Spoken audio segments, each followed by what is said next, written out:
কারাগারে আটক মৃত্যুদণ্ডপ্রাপ্ত আসামির পক্ষে মামলা পরিচালনা করতে আগ্রহী আপিল বিভাগের তালিকাভুক্ত আইনজীবীদের নিকট থেকে আবেদন আহ্বান করা হয়েছে।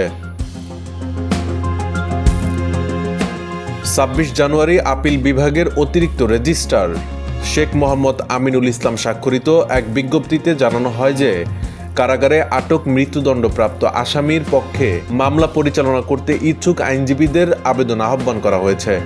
এই আবেদনের ভিত্তিতে প্রধান বিচারপতি ডক্টর সৈয়দ রেফাত আহমেদ আইনজীবীদের একটি সংক্ষিপ্ত তালিকা প্রস্তুত করার জন্য নির্দেশ প্রদান করেছেন।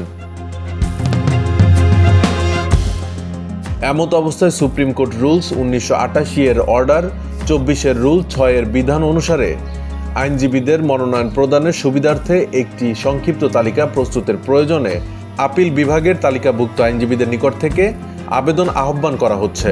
আগ্রহী আইনজীবীরা আগামী 23 ফেব্রুয়ারির মধ্যে আপিল বিভাগের রেজিস্ট্রার বরাবরে নির্ধারিত ফর্মে লিখিত আবেদনপত্র আপিল বিভাগের প্রশাসন শাখায় জমা প্রদান করতে পারবেন।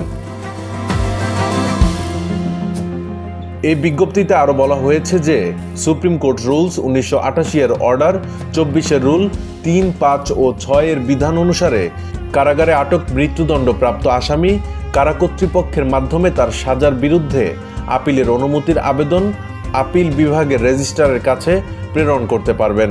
আবেদনটি কারা কর্তৃপক্ষের নিকট থেকে প্রাপ্ত হওয়ার সাথে সাথে রেজিস্ট্রার আদালতে আবেদনটি দাখিল অথবা গ্রহণ করা হয়েছে মর্মে সরকারকে অবহিত করবেন এবং এরপর মৃত্যুদণ্ড কার্যকর করা স্থগিত থাকবে।